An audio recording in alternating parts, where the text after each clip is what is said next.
اور ایک کامیاب پہل کی ہے۔ اب بلا کسی تاخیر کے ہم اس مفکر ملت، مفکر اسلام کو ایک شعر کے ساتھ دعوت دینا چاہیں گے کہ اٹھ کہ اب بزم جہاں کا اور ہی انداز ہے، اٹھ کہ اب بزم جہاں کا اور ہی انداز ہے، مشرق و مغرب میں تیرے دور کا آغاز ہے۔ اب بڑے ہی ادب کے ساتھ میں دعوت دینا چاہوں گا جناب ڈاکٹر ذاکر نائک صاحب کو۔ جناب ڈاکٹر ذاکر نائک۔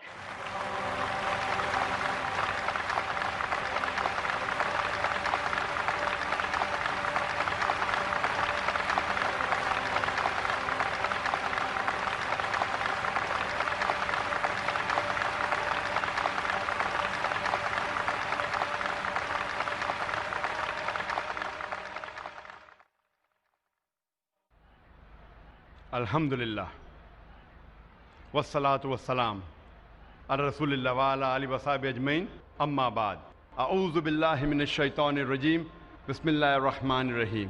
وَلَقَدْ يَسَّرْنَا الْقُرْآنَ لِلذِّكْرِ فَهَلْ مِن مُدَّكِرٍ رَبِّ اشْرَحْ لِي صَدْرِي وَيَسِّرْ لِي أَمْرِي وَاحْلُلْ عُقْدَةً مِّن لِّسَانِي يَفْقَهُوا قَوْلِي۔